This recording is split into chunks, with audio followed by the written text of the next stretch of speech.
sua mente esvaziada, não pensando em nada, todas essas situações, elas são muitas vezes portas, inclusive, para que o inimigo haja, para que o inimigo use na mente do ser humano. Por quê?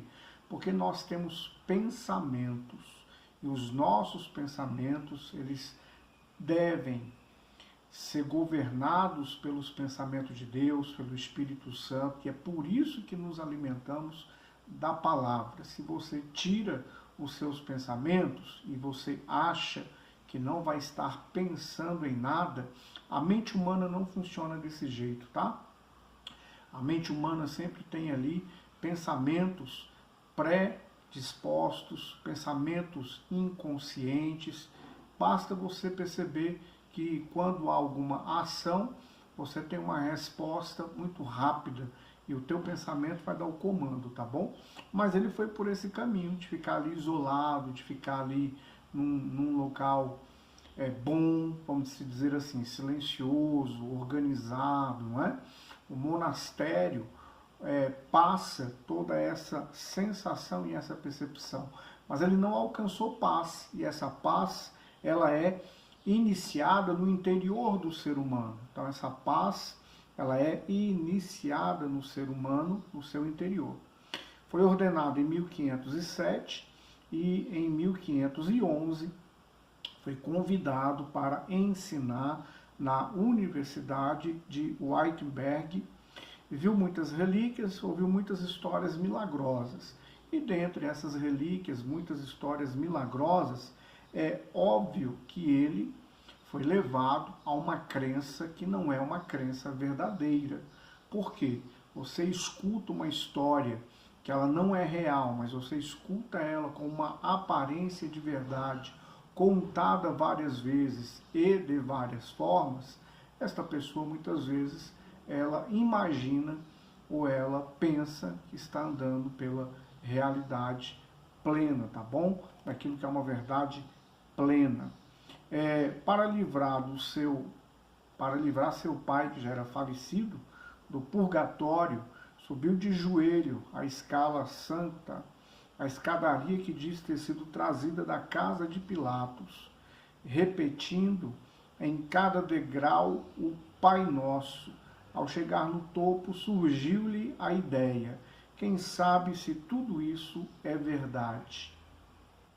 Mas isso logo passou. Em 1512, tornou-se doutor em teologia, não obstante ter declarado ser ignorante a respeito do Evangelho.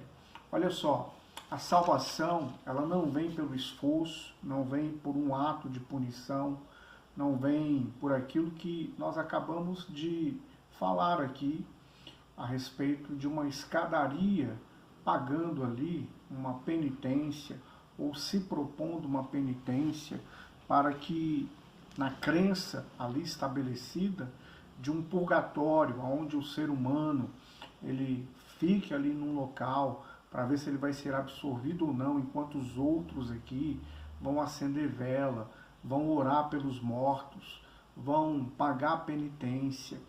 E a Bíblia, em nenhum momento, ela traz isso aí de forma favorável, não aceita nenhuma dessas situações. A Bíblia não nos orienta a acender luz, no caso vela. A Bíblia não orienta que nós façamos oração por aqueles que já morreram. A Bíblia não orienta que nós venhamos nos colocar em penitência em prol de alguém que já faleceu, que já morreu. Por quê?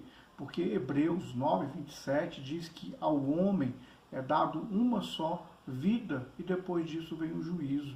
A salvação em Cristo, ela tem que ser em vida, não é pós-vida que a pessoa, por intermédio da igreja, do ser humano, do familiar, vai alcançar isso daí. Então essa mentira da igreja romana, ela foi ali proclamada por muito tempo, com apoio cultural, com apoio do império, com apoio dos ensinos que estavam ali sendo passados, e isso daí gerou uma crença fraudulenta na vida destas pessoas, tá? Se você ler as Escrituras Sagradas, você vai observar o plano de Deus para a salvação do homem, em especial Romanos capítulo 10, tá bom? Ainda falando de Lutero, enquanto lia as Escrituras, encontrou as palavras, mas o justo viverá da fé. Aquilo como que lhe incendiou a mente, vislumbrou aquela verdade que vinha procurando há tanto tempo, que a salvação lhe pertencia simplesmente pela confiança, pela fé em Deus, através de Jesus Cristo, e não por qualquer obra que ele fizesse. Aí eu quero abrir também aqui um parêntese para você, tá? Hoje, as linhas mais conhecidas de teologia são o arminiano e o calvinista, mas existe também o luterano, e o luterano se baseou nisso aqui: o justo viverá pela fé, tá bom?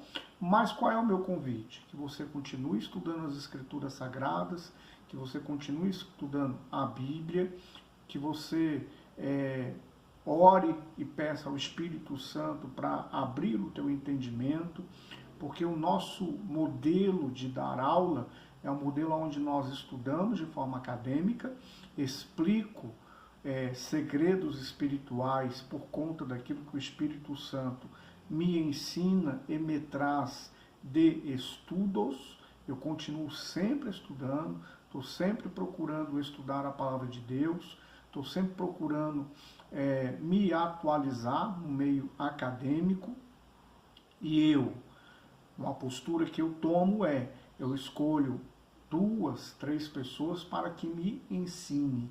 Por quê? Porque eu tenho convicções da linha que eu estou, da palavra de Deus, e muitas vezes não é que em algum ponto eu não precise ser confrontado, até porque há coisas na minha vida cristã que eu já mudei de posicionamento sem nenhum problema, que isso aí não é problema, eu não posso mudar a minha fé em Jesus, tá bom? Mas o que eu estou lhe falando isso? Para que o seu estudo, ele não seja um estudo inclinado a uma linha, que muitas vezes ela vai lhe trazer perigo, vai lhe trazer aí situações onde você não vai dar liberdade para o Espírito Santo, tá bom?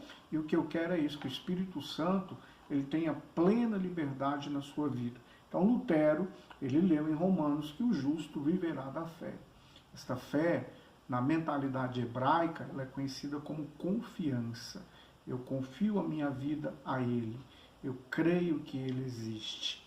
Eu creio no plano de Deus.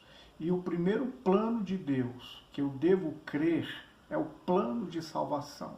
Então Deus escolheu tornar as pessoas justas por intermédio do seu Filho Jesus e do que ele fez na cruz do Calvário. Deus escolheu.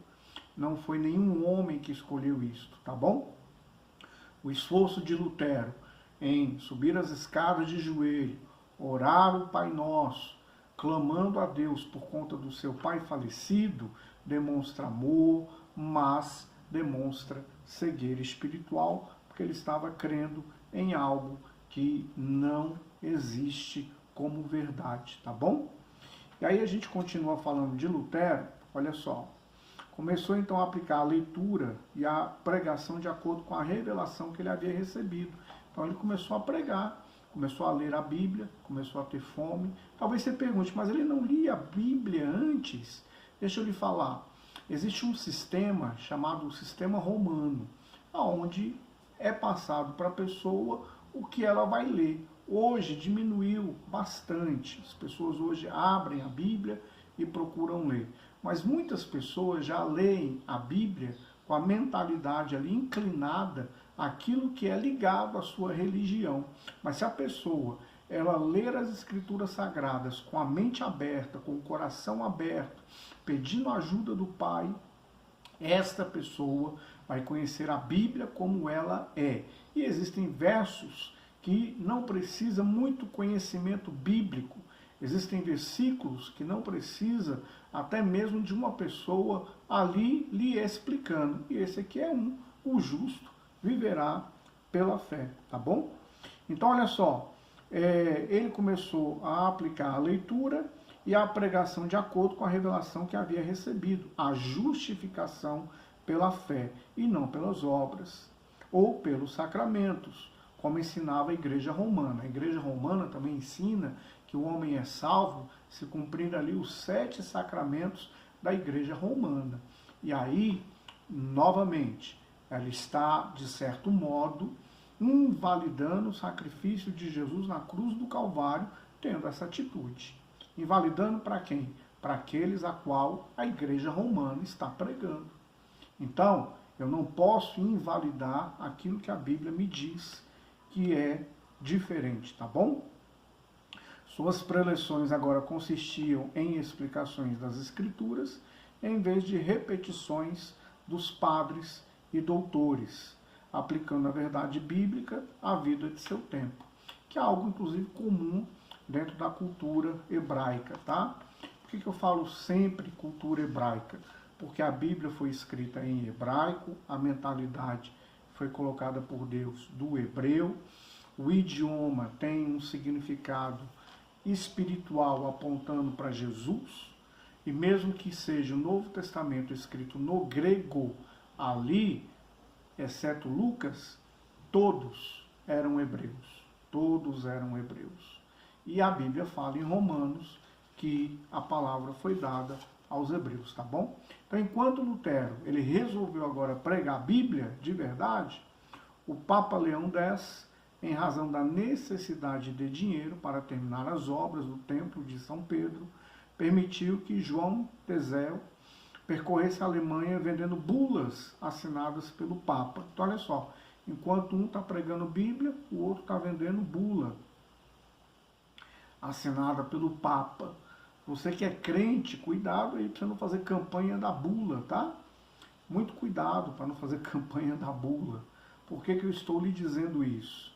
Olha só, eu creio em algumas estratégias ou campanhas, mas campanhas, na minha opinião, em algo que não seja comerciável. Então, por exemplo, eu creio que um pedido de oração colocado no papel é muito viável, mas é algo bem individual, onde eu vá escrever, e por isso eu estou usando a minha cognição aqui. Ó, eu estou escrevendo, automaticamente eu estou fazendo o meu ser, crer, acreditar. Mas eu particularmente acho muito perigoso as pessoas estarem aí com chavinha, com arquinha, com espadinha, com muro de Jericó. Por quê? Porque a Igreja Romana faz isso e fez isso, tá bom? Então venderam bula ali para construir, no caso, o Templo de São Pedro, para terminar as obras, né? Da quais se diziam possuir autoridade e virtude de conceder perdão a todos os pecados. Então a bula aí, perdoava as pessoas, tá? Não só os possuidores da bula, mas também os amigos, mortos ou vivos, daquele a quem elas fossem compradas. Então, se um cidadão comprasse ali uma bula e o seu falecido parente já estava muitas vezes sem salvação, aí ele era salvo depois de morto por causa da bula. Olha que ensino louco, contrário às Escrituras Sagradas, contrário à Bíblia. E hoje em dia existem muitas pessoas que ainda estão nesta enganação, tá?